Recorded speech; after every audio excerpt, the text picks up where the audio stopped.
For the longest time, I struggled with procrastination. It was tough to regularly hit the gym, study for exams, or do hard things, even if I knew it was for my own good. Recently, though, I've been able to consistently take action, and I realized it actually has nothing to do with willpower, because there's a way to trick our brain into doing difficult things, even when we don't feel like it. So, to outsmart our brain, we first have to look at how our mind works, because our behaviors have patterns, and if we pay attention, we'll discover that hard work is always met with two types of resistance. First, negative emotions. The analogy I always use here is to think of our brain like a spoiled child. When they don't get their way, what do? They complain and throw a tantrum. Our mind works the exact same way. When things feel stressful or boring, our inner child awakens and procrastinates, like imagining how difficult it's going to be to get started with the work for the day, start a side hustle, or study for exam.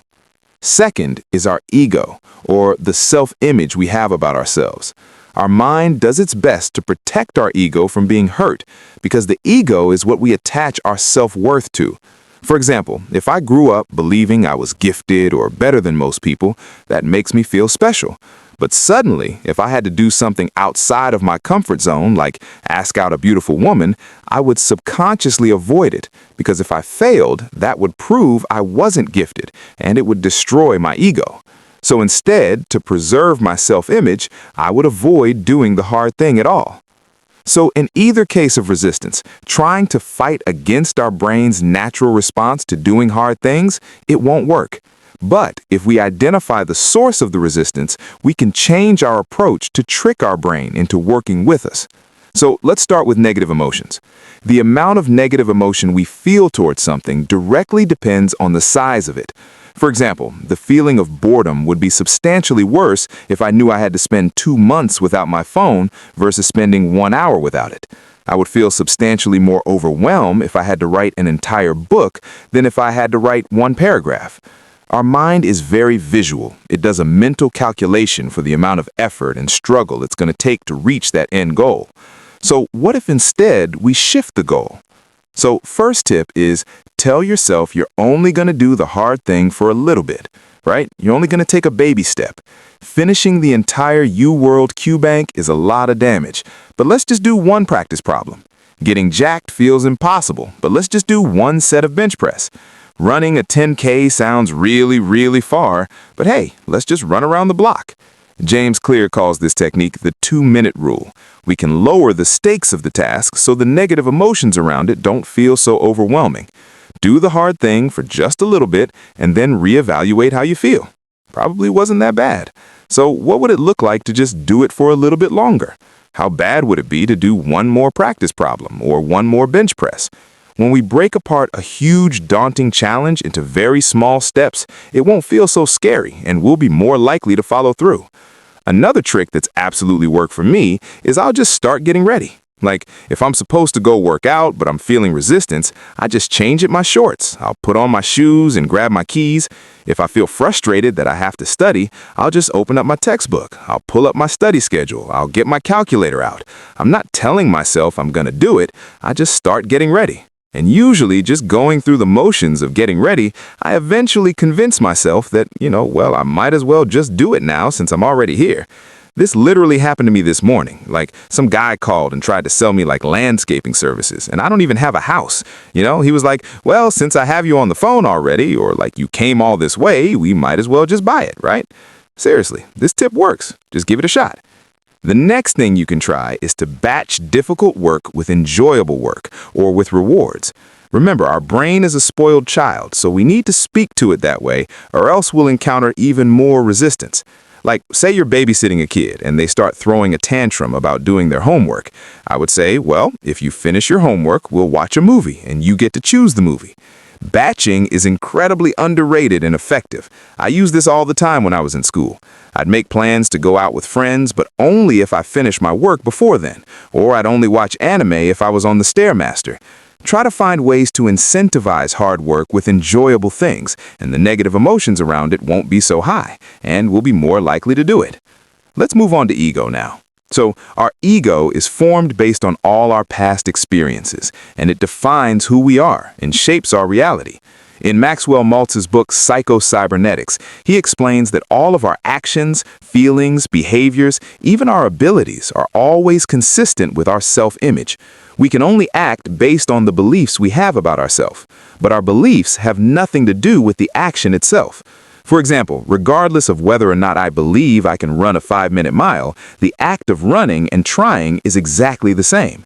The only difference is that my ego puts up resistance because it's afraid of failing. So something we can do is what I call taking the pressure off our ego.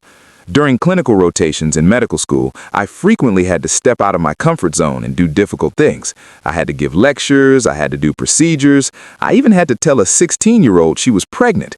And if you've never done it before and you know you're going to suck at it, and multiple high-profile doctors are watching and grading your performance, let me tell you, it is terrifying. But I did work with other students who didn't really seem bothered. Like even when they made mistakes or they messed up and stuff, they were eager to get back at it. I remember asking one of my friends how she was always so positive and willing to step out of her comfort zone, and she told me she wasn't even thinking about that. All she was doing was having fun. She was immersed in the process, learning and treating it like a game. And that idea really stuck with me.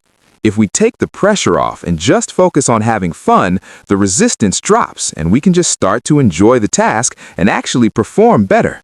Alex Lowe, he was this inspirational mountaineer who was notorious for his infectious enthusiasm. He once said, "The best climber is the one having the most fun." And I think that idea truly applies to so many things in life, especially when doing difficult things. Now, of course, you're probably thinking, what if there's absolutely no way I can imagine this hard thing being fun? What if waking up at 5 a.m., running in the freezing cold to the gym to lift heavy things just can't be fun? Fair enough, there is another trick we can use on our brain. Change the narrative we have about ourselves. We all talk to ourselves, but most people don't realize is that the words we use are very important. There are nuances in language we can use to trick our brain. For example, change the narrative so that doing the actions of that hard thing aligns with your identity. Take this statement, for example.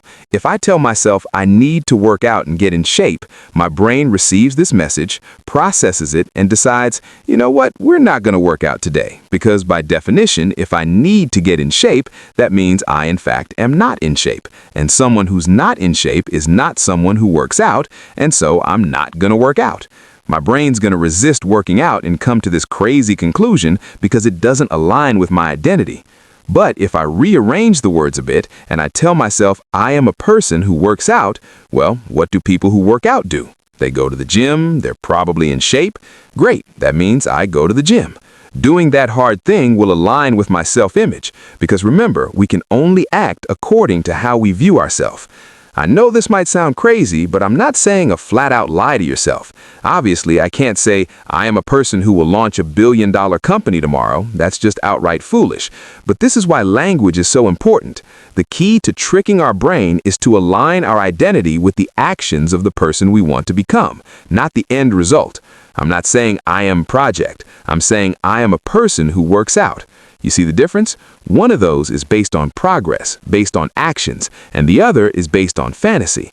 Now, of course, we don't want our brain to be in a constant state of deception. Tricking our brain is not a permanent solution to getting us off our asses and actually doing hard work, but it actually doesn't need to be. Once we're able to cultivate consistency in our work and in our habits, that itself becomes a snowball effect that perpetuates motivation. Consistent action leads to progress, which leads to motivation.